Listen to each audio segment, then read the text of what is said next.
The next thing I would suggest is reading plays, reading acting books. Guys, like reading will like unlock something in you. I'm telling you. Reading plays, there's so many plays out there that you can read. August Wilson is a really, really good playwright. Obviously, Shakespeare. These all like reading plays and like reading scripts is just going to help you learn more about storyline.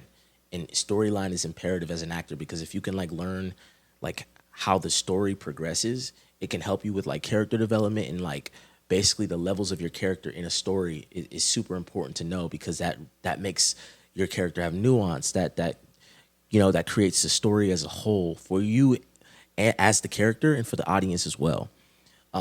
So I think it's very important to read plays, read acting books. A couple good acting books that I started off reading.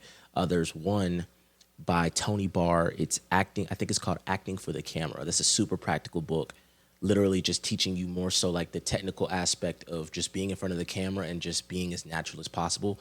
I'm gonna put the pictures up of all these books that I'm listing. Another one is by Michael Caine, who's one of like the world's most respected actors. He wrote a book called Acting for Film or Acting in Film, and it's also another very practical approach to acting. And anybody can read. It's super easy read, and it's just basically, once again, just coming about it like from the angle of just being supernatural and not you're not really doing too much and just kind of being present and in the moment and just giving like a realistic performance. He really hones into that. It's not like super duper technical. It's more so very practical. And then also Uta Hagen has a book called Respect for Acting that's also really good as well. I'm gonna put the pictures of these books up on the side that you guys can go check out.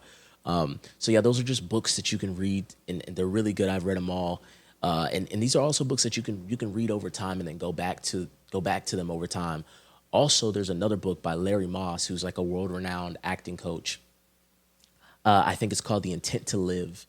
Really, really, really good book. Really, really good book. I had a lead role in a short film, and I read this book. I read this book like 3 times, but I actually, when I was doing the role in this short film, I actually studied that book while I was like working on the film. Like I was literally using that book as like a template to craft my character. Is so good. The Intent to Live by Larry Moss, super good. He also does like coaching and stuff like that too. So that's another resource you could use. But he's like super expensive. He coaches like some of the top actors. So that might not be something you want to start out with, but that's another good book you could check out.